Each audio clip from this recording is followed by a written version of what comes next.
Hi friends, welcome to my kitchen. आपण माने केमती अछंती? आशा करूची आपण माने भलरे थिबे। मो भी बहुत भलरे अछि। आज आपण मान पई गोटे डिनर स्पेशल मटर पनीर रेसिपी नै के आछि ढाबा स्टाइल। चलंतु मु केमिति प्रस्तुत करछि देखि नबा। यदि वीडियोटी भल लागिला प्लीज मो चैनल टी के सब्सक्राइब कर नेबे। बंधु फास्ट मु कड़ाई बसई देले। एबे सेतिरे किछि तेल देई दउछि। तेलटी गरम हो गले से कटा होता पनीर दे देकी भाजी देबे। मु 200 ग्राम पनीर नहीं स्क्वायर साइज रे काटिदेबे। देखो एमती गोल्डन हैला पर्यंत भाजी देबे। एबे ता गोटे बाउल को काढ़ी देबे। से जो तेल रही गला से किछि गोटा गरम मसला दे देबे। ता गरम मसला टी फुटी आसिले एबे से गोटे बड़ कटा होता पियाज दे देबे। पियाज टी गोल्डन ब्राउन होला पर्यंत भाजी नेबे। एबे सेथिरे अदा रसुण रो पेस्ट दे देबे। अदा रसुण पेस्ट बेसी चिकन बाटी नथिबे, टिके दरदरा बाटी थिबे, ताही बहुत भल लागिबो। एबे सेथिरे किछि ड्राई स्पाइसेस दे देबा।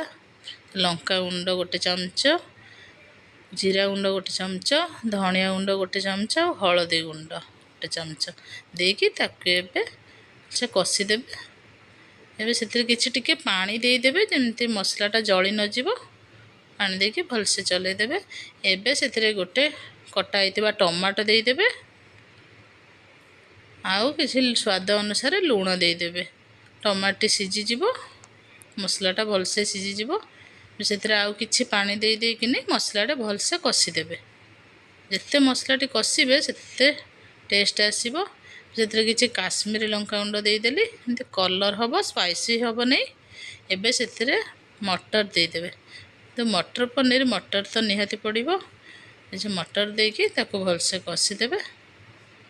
एबे ताके कवर टी बंद कर देबे। 5 ରୁ 10 मिनिट मटर टी सेतिर सिझी जीवो। एबे 10 मिनिट हे गलानी।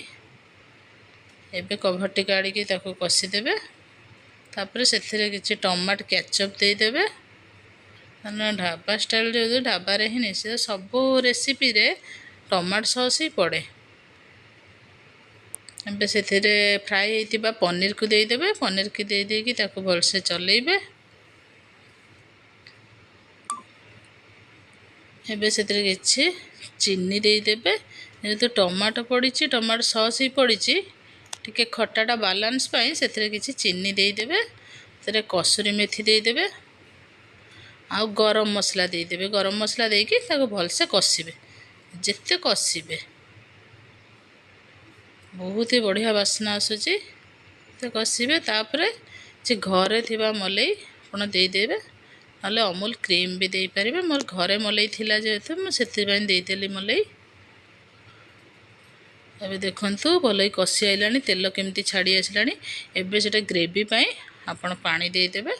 अल्प पानी देबे जेतु एटा ग्रेवी आइटमटा। आपण एटा बहुत ही बढ़िया लागिबो। पूरी परोटा नान सहित लच्छा परोटा खाइबे आपण बहुत ही भल लागिबो। निश्चित घरे ट्राई करिवे। मते कमेंट माध्यम रे कहिबे केमती लागिला। एबे ताको कवर बंद कर देइथिली 5-10 मिनिट पय। एबे पूरा हेई आसिलानी। एबे सेतिर किछि कटा आइतिबा धनिया पत्र देइ देबे। एबे ताको चले देबे। हेई गलानी। देखंतु केते सुंदर देखा जाउची। गोटे बाउल के एबे काढी दउची। अब निश्चित घरे ट्राई करिवे। मते केमती लागिला कहिबे कमेंट माध्यम रे। मो चैनल टी को सब्सक्राइब कर देबे। रहूची, बाय बाय।